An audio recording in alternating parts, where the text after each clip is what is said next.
Number 10. The Batmen from Red Son. While we will be focusing on Batman here from Earth 30, the reality of Superman Red Son, it should be noted that there are more, and that really the symbol of Batman is what is so powerful here. However, it all started with one man who we aren't even given the true name of. We simply know him as Batman. It was his mission to take down the man responsible for his parents' murder, Pyotr Roslov.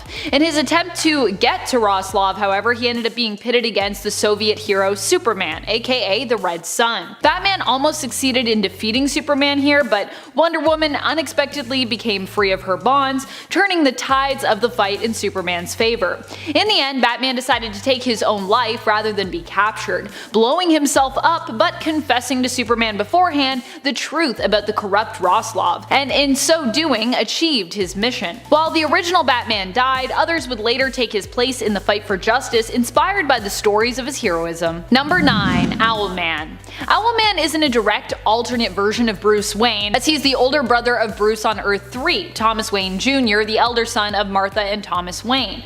However, he is the equal counterpart to main continuity Bruce, considering his place on the crime syndicate as their Batman, and so for that, we're going to include him here. When Thomas was younger, he orchestrated the death of his own parents as he believed they were squandering and mismanaging his inheritance, the family wealth. He even tried to get his younger brother Bruce, whom he loved dearly, to join him, but Bruce actually ended up getting cold feet, and Thomas as such was forced to kill him. As Owlman, Thomas is much more dangerous, as he does not have the same moral code as main continuity Batman, but is at the same level when it comes to his intellect, training, and skills. And his plans. He's pretty good at plans too. And friends, before we move on to this next spot, if you are loving this list and you want more powerful alternate versions of Batman, be sure to let us know by giving this video a thumbs up. 2 bat thumbs up. Do bats have thumbs? I don't think so. They have like little fingers on their wings. I think that's what they have. Little claws. Number 8. Richard Grayson. Dick Grayson is another alternate version of Batman who took up the cape and cowl following Batman's supposed death. Being that he's been trained and pretty much prepared to take up the mantle his whole life, being Batman's first Robin, Nightwing makes for a pretty powerful alternate Batman. Controversial opinion perhaps, but despite his following in Batman's footsteps in terms of his moral code, I would say he is still a more powerful alternate than Owlman. I know some people might say like not having morals makes you more powerful, but I digress. At one point actually, he and Owlman teamed up and almost enacted a plot to take down the crime syndicate together. Dick comes with years of training and is known for his genius intellect, forensic skills, is a master martial artist, and would go on to become a very capable spy and develop espionage skills later on when he infiltrates Spiral. During his time as Batman, following the events and apparent death of Batman in Final Crisis, Grayson would fight alongside Damian Wayne, who acted as his sidekick Robin. Number 7. Father Bruce. You might refer to him as Bat Priest based on this art, but his real name is Father Bruce, and he is the head priest of the House of Milk and Honey, a new version of the Gather House. Father Bruce makes an appearance in Milk Wars, the Young Animals imprint crossover with the DC main world and characters. He is prominently featured in part 2 of the crossover in the Mother Panic and Batman special. The thing is, Father Bruce isn't really an alternate, but he's so cool, and this story is just so bizarre and great that I thought we needed to mention him here. I actually checked this out and then I was like, man, I gotta read Mother Panic, because I believe the writer of Mother Panic is the one that writes this comic. I'm sorry, I don't remember their name off the top of my head, but you should check it out. Father Bruce is a version of Batman who has been twisted into a priest. Here, Father Bruce is in charge of a small army of Robins known as the Holy Sidekick Choir of Merciful Justice, who he teaches using his book of Bat Manners and divine wisdom. They drink the milk created by Mother Partake, who does so in an eerie manner. She kind of creates it with her fingers, it's really weird, and have their histories rewritten by a golden machine. Bruce himself is trapped here until Mother Panic, aka Violet Page, manages to free him and he returns to his old self. But even in this alternate persona, he's pretty mighty. Also in this delusional, brainwash created reality, Bruce believes it is a priest crashing through his window, not a bat, that inspired him to take up the mantle of Father Bruce and become a priest. I just love that. I just love that he's like crashes through the window and he's like, who are you? And then he's like, I will become a priest, as he like drinks the milk. it's such a weird story, I like it. Number 6. Man-Bat Batman.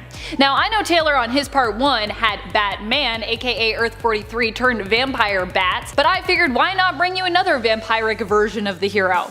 Because I also just really love vampires and they're powerful. This alternate version of Batman is not actually a Bruce Wayne alternate, but instead is an alternate version of Kirk Langstrom, who we know in the main continuity as Man-Bat. Kirk Langstrom here was working on a cure for cancer, specifically lymphoma, which he himself suffered from. He did end up creating a serum that cured him, yay, but regrettably, due to its ties to bats, it also turned him into a pseudo-vampire. As a vampire created by science, Langstrom became a part of the new superhero holy trinity in The Gods and Monsters. He possessed superhuman strength, durability, agility, and could fly, and also held onto his genius intellect. The one downside of his vampirism was that he did require blood in order to live. Comparable but somewhat different to Marvel's Morbius, who is also known as a pseudo-vampire. Number 5. Injustice Batman. Batman in Injustice not only has the moral high ground against Superman, who becomes a villain in this reality after the death of Lois Lane and their unborn child at his own hands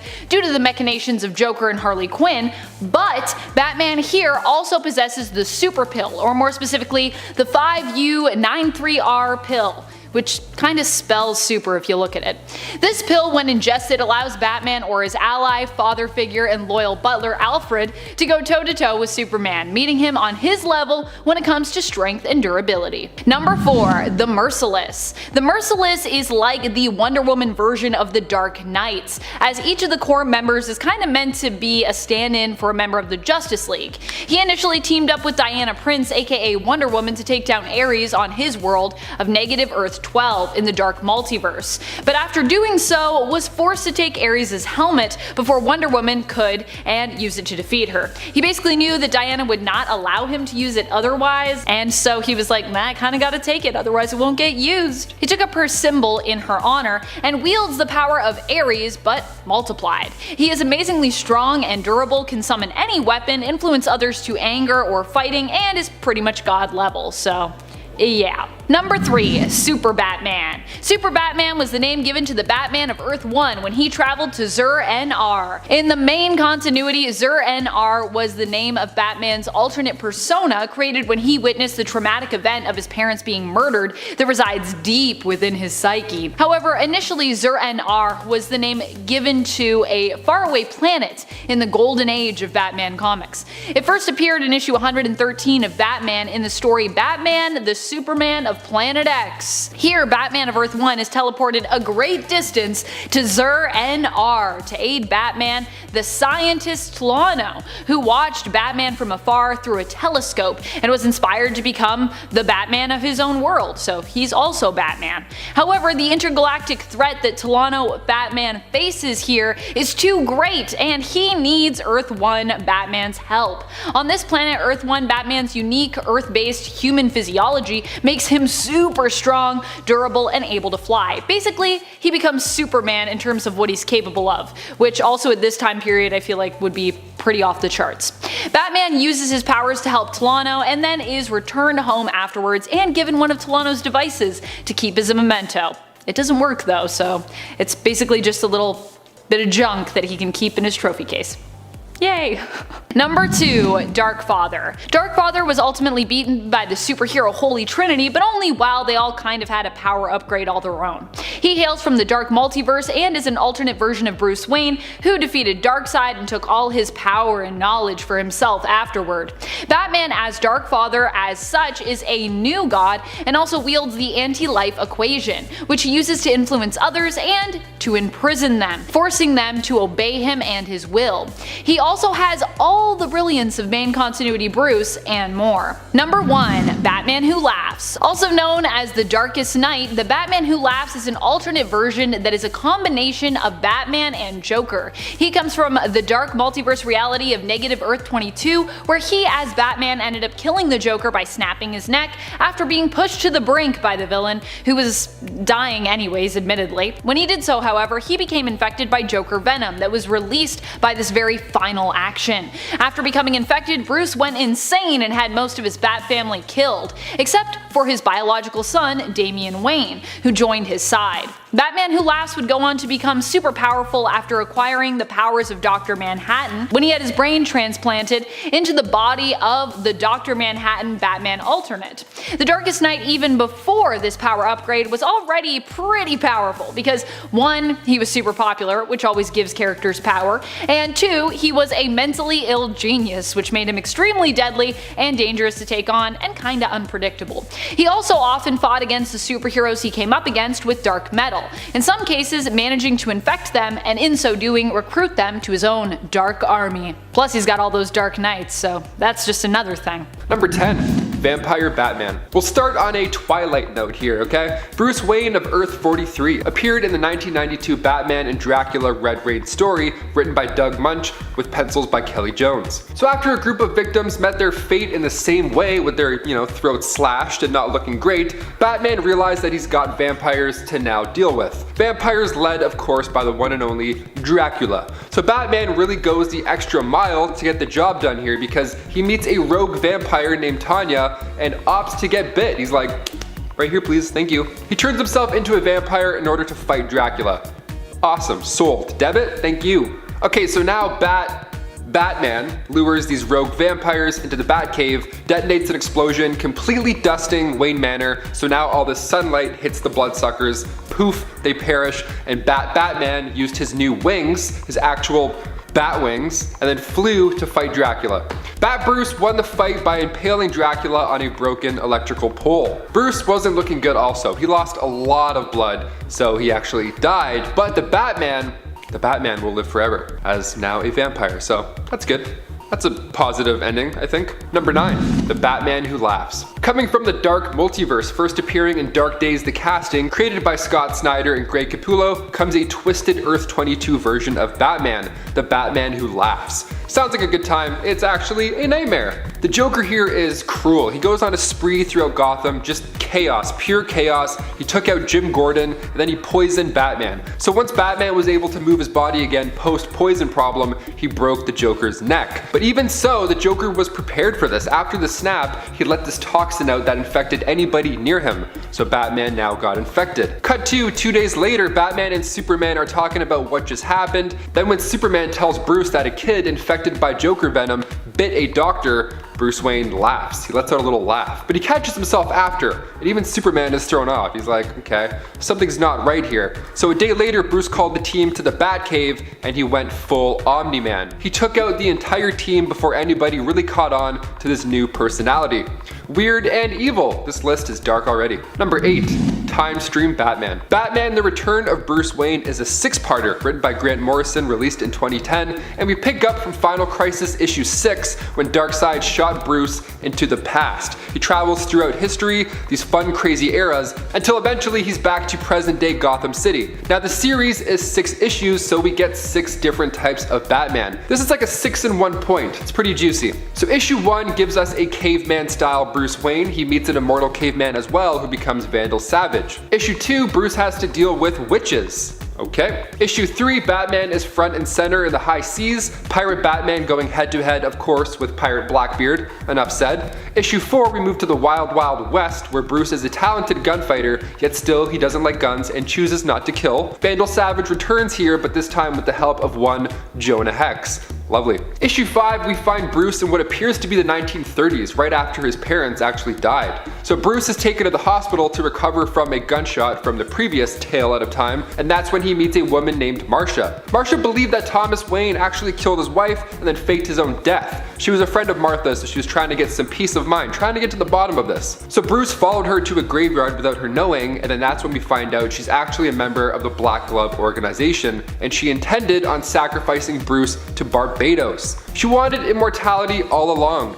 Don't we all? Issue 6 ties everything together nicely, so if you haven't read it yet and this is piquing your interest, go check it out for yourself. Finish it off. It's a good time. And if you're enjoying this list as well so far, don't forget to share the love and hit that thumbs up. You guys rock. Thank you so much. Now back to some weird Batman alternates. Number 7. Dark Claw. Coming from the Amalgam universe where DC and Marvel combined powers, figuratively and literally, we get a Wolverine Batman double feature. First appearing in Legends of the Dark Claw issue 1 back in 1996, at just age 5, young Logan Wayne witnessed the death of his parents. So we have that Batman origin story sprinkled in to lay the foundation. Good stuff, promising stuff right there. And then Logan Wayne was then sent to live with his uncle in Canada, but after poachers ambushed his home, we have even more family members biting the bullet. So far, so sad. Afterwards, Logan Wayne enlisted in the Royal Canadian Air Force and soon after the Weapon X program. That's where the Wolverine origins really start to come in. Logan Wayne got the adamantium treatment, but it was deemed a failure in a way because Logan wasn't a mindless brute. He kept his sanity. So now we're starting to get a little bit more positive. This is good, right on. Afterwards, he was a free man. He studied criminology, forensics, martial arts, gymnastics, and all 127 major styles of combat.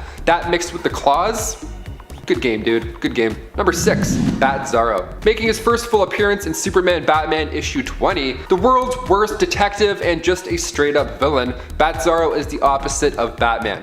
Morals, speech, combat, body weight, everything is opposite. So when you have a superhero like Batman who doesn't kill, tries to save the day, and solves crimes, the opposite is bound to be pretty brutal. BATZARRO had not one, but 2 pistols that he loved shooting around, and a chain, of course, to whack people with. And he had an upside down bat symbol to remind folks who's who. You know, in case the grinning sharp teeth wasn't enough. He idolizes Bruce Wayne though, funny enough. It's pretty weird because the origins of BATZARRO go way back to the Joker. See, Joker created BATZARRO simply because he wanted to officially kill a Batman. But when plans went south, Joker tried to fire a bullet into the Batman and BATZARRO jumped in the way, sacrificing his life for Batman's. Is this tragic? Yes. Is it a weird one? Absolutely. Number 5, Red Death. Coming from the Dark Multiverse on Earth 52, Dark Days the Casting, issue 1, we meet a Bruce Wayne with the same origins that we're used to. Now he eventually became a hero, yada yada yada, and he fought alongside Robin, and then the next Robin, and then the next Robin. His life was taking a harder toll on him. He was watching all these sidekicks bite the bullet, so now he was desperate to find a new power, a new way to prevent his partners from maybe, I don't know, dying. So he looked at his world's Flash, and he saw his super speed and thought to himself, you know what?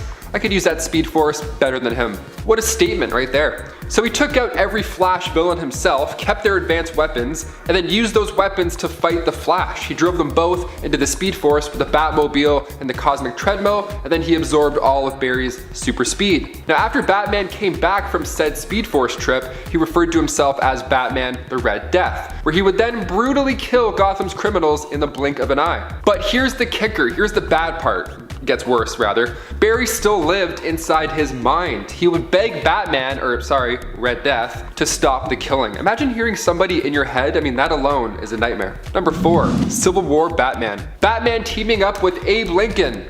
Yep, let's go. Batman the Blue, the Gray, and the Bat was released in 1993 from Elliot S. Magan and Alan Weiss. When you need to protect the government's massive stash o' gold, who else do you call but the Caped Crusader and his horse appropriately named Apocalypse? This is a fun story because this era is just too wild to be boring, but in this Elseworlds story, Abe Lincoln knows that Bruce Wayne is Batman. But it's Abe Lincoln, he can keep a secret or 2 or 3. Bruce had a bat fly in his window the night Abe's messenger arrived, so he took it as a sign and made an epic old-timey batsuit. He's accompanied by Robin, but in here he's named Redbird, and then we find out that old-timey Bruce is actually behind the whole operation this entire time. You lied to Abe Lincoln for gold? Shame.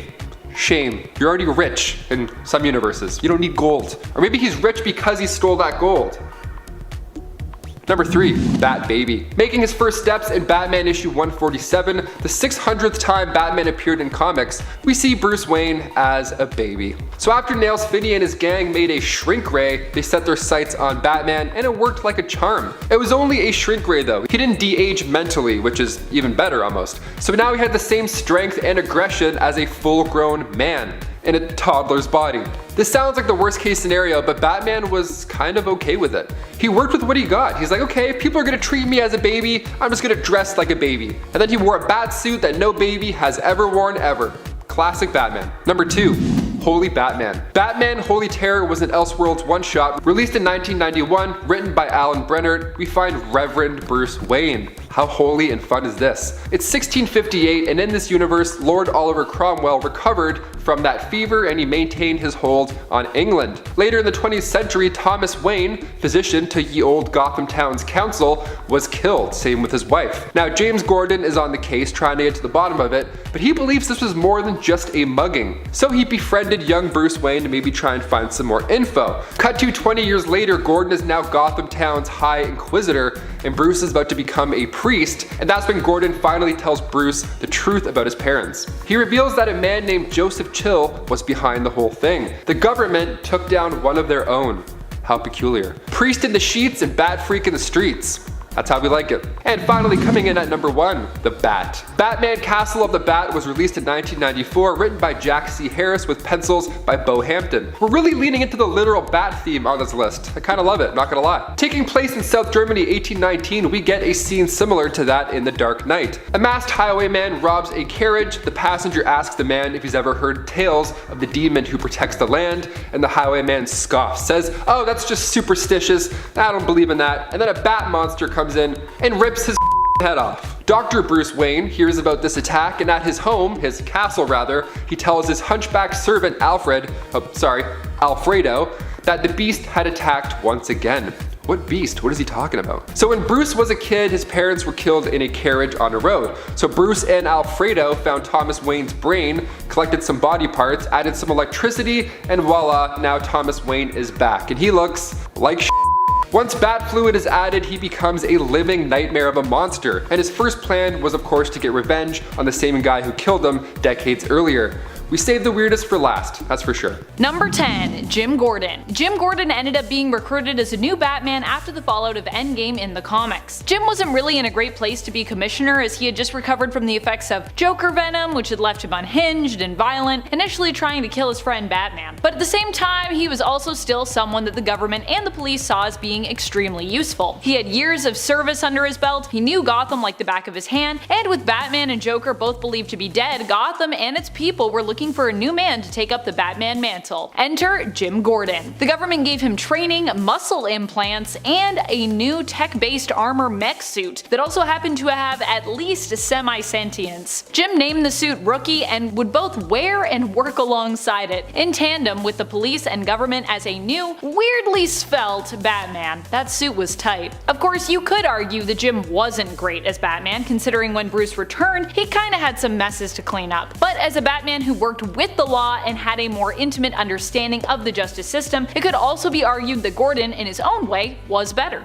Number 9, AZREAL. Depending on your opinion of how best to deal with criminals, there are some who think AZREAL did a bang-up job as Batman and even would like to see him return to the mantle. AZREAL ended up acting as Batman after Bruce Wayne had his back broken by Bane. Batman ends up leaving Jean-Paul Valley in charge while he works on healing up and recovering. At first, AZREAL seemed like a pretty good replacement, but he quickly gets wrapped up in his mission to bring criminals to justice. AZREAL is considered to be more brutal and violent than Batman, going so far as to even kill criminals who oppose him, and not backing down when Bruce finally returns to take the Batman mantle back. Bruce even has to call in backup from his Robins to take down AZREAL in the end. While Jean-Paul was definitely a different kind of Batman, he was a kind of different that some prefer. And friends, before we move on to our next spot, if you are loving this list and you want more seemingly impossible lists like this one, be sure to let us know by giving this video a thumbs up. Number 8, Damian Wayne. And if you like supers who are not afraid to kill, do I have a Batman for you. Damian Wayne in the alternate future that is Earth 666 ends up becoming Batman after the current Batman, Dick Grayson, is killed by exploding Jokerfish. With Grayson dead, Damian believes that the only way to fight against crime is to go to extremes, believing that killing is the only way. Needless to say, this stance creates a lot more problems for Gotham, and especially for Commissioner Barbara Gordon, who becomes kind of a sworn enemy to Batman. In the end, Damian as Batman does bring about the destruction of Gotham and possibly the destruction of the world, but in a way, he was still super successful in what he set out to do. Damian created a bargain with the devil, trading his soul in exchange for becoming the eternal protector of Gotham, which is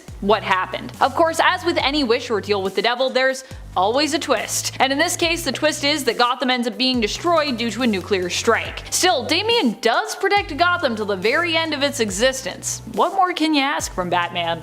Other than to, I guess not let Gotham be destroyed, which is a fair ask, I suppose. Number 7. Elliot Ness. Elliot Ness becomes the Batman in the Elseworlds story Batman Scar of the Bat from 1996. The reason why I think Elliot Ness makes a better Batman than Bruce Wayne? Well, because he's based on a real-world character who actually fought to stop criminals in Chicago during the Prohibition era. He was a special agent who was known for taking down Al Capone with the help of his fellow law enforcement team, who were known as the Untouchables. In Scar of the Bat, we see Elliot Ness as a 1920s version of Batman, supposedly the one who inspired the character from the comics. Ooh, at least in this version of the story. When Elliot Ness finds he can't do enough within the limits of the law, he becomes a vigilante, taking up the mantle Batman because he fights crime sometimes with a bat. In turn, this weapon is chosen by Ness as Batman to scare criminals like Al Capone, who himself was known for beating those who betrayed him to death with a baseball bat. That's a scene that happens at the beginning of this comic. In the end, Elliot wins the day and hangs up the Batman mantle, allowing one of his colleagues who is on his deathbed to claim to have been Batman so as not to besmirch Ness's name and ensure that the criminals get booked the proper way. Basically avoiding any hearsay, because, you know, if you're a vigilante and you try to take someone for justice, people won't be like, but you're a criminal, so it's all thrown out. One of those things. After recounting the truth to his biographer years later, Elliot Ness seemingly dies in his sleep due to a heart failure at his kitchen table, which I believe is the actual way that Elliot Ness died in history. So, yeah. I like stories where characters get to be heroes from history, because I like history. Number 6. Jace Fox, aka Timothy Call Me Jace Fox, the son of Lucius Fox and Tanya Fox and brother to Tiffany, Tam, and Luke Fox. This might be a hot take, but I would argue that Jace was a better Batman because he chose to step up to the plate at a time when Bruce Wayne basically couldn't be Batman. So at that time period, he was better since Bruce wasn't even Batman, but was instead the Dark Detective, having to operate, well, more in the dark, due to being a super wanted criminal. However, Jace saw the importance of the symbol of Batman and decided to take up the mantle in Bruce's place, despite the danger. He might not have as much experience as Batman, but he definitely comes with his own skill set and training backing him up. Jace's Batman in Future State also has access to future tech that current and past Bruce doesn't, because Future State. Number 5. Helena Wayne. While Helena Wayne might not even exist in the main continuity, at least not yet, although she's definitely been there before, that hasn't held her back from being one of the most extraordinary and capable Bat family members from the multiverse. On Earth 2, or one of the Earth 2s, because there's kind of 2 Earth 2s, Helena ends up taking up the mantle of her father, becoming the new Batman. She wears colors similar to Batwoman, red and black, but decides to keep the mantle as is, as opposed to changing it to match her own gender identity. Helena lives up to the name too, and while we don't get to see too much of her in terms of her capability, just knowing Helena Wayne from the comics and from both Earth 2s, I can imagine she would not only do her father proud,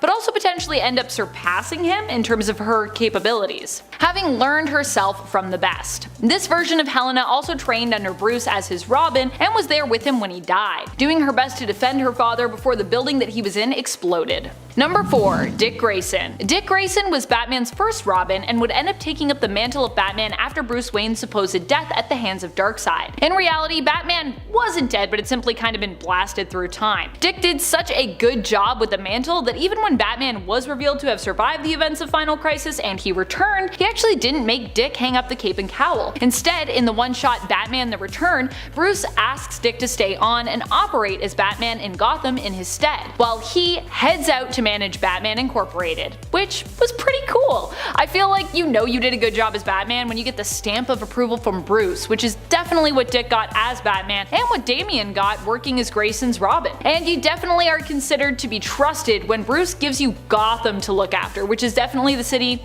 closest to his own heart. Number 3. Superman. When Superman ended up swapping powers or lack thereof with Batman in 2003's Superman/Batman, Superman proved to be the one who was better. Batman with Superman's powers ended up kinda losing his grip on reality. He believed that he could hear his parents' voices and became super violent in his fight for justice. The other heroes of Earth attempted to convince Batman to swap back his powers with Clark and let him help them, but he refused. In the end, it was up to Superman as Batman to stop him, which, even without powers, he did. He ended up luring him back to Earth and employing the help of fellow colleague, friend, and hero Zatanna. While Zatanna is the one behind luring Batman to Earth with illusions of his parents and is the one who reverses the swap, in the end even Bruce admits that Superman did a great job as him, suggesting that the swap was about more than powers, as Superman behaved and acted just as Bruce would have in his position, and did whatever it took, putting himself in danger to ensure the world was safe. Number 2. Batman 1 Million. Batman 1 Million is of course from from the future, way in the future. He hails from the alternate future known as DC 1,000,000, coming from year 85,300. That's right, 85,300. What a year. There he guards the galaxy's most dangerous criminals who are held within a prison on Pluto. This Batman's identity is unknown to us, but we do know a bit of his backstory. He was one of the thousands of victims who was forced as a kid to watch the death of his parents at the hands of villain Zaron, while others were driven to madness or took their own life. This hero instead was inspired to make sure an act like this never happened again, taking up the mantle of Batman. Batman 1,000,000 being from the future has a unique physiology which grants him superhuman abilities such as telepathy. He also has future tech and off the charts IQ of over 1,000, not actually possible if you know how IQs work, and was one of the heroes who helped to save the Earth from the traitor Starman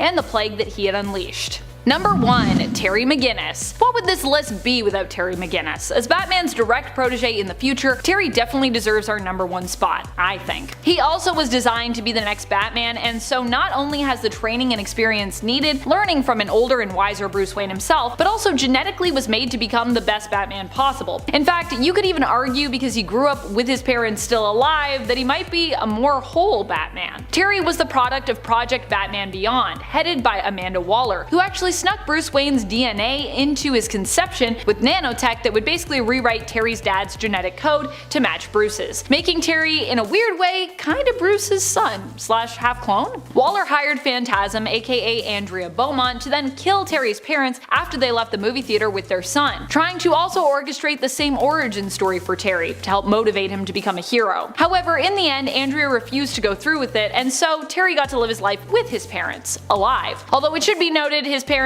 did end up getting divorced, giving Terry a different kind of struggle in life. Also, although his father wouldn't end up being assassinated by Beaumont at that time, he would later on die tragically, so still has tragedy in his past. He's a hero. All heroes I feel like have tragedy in their past at some point.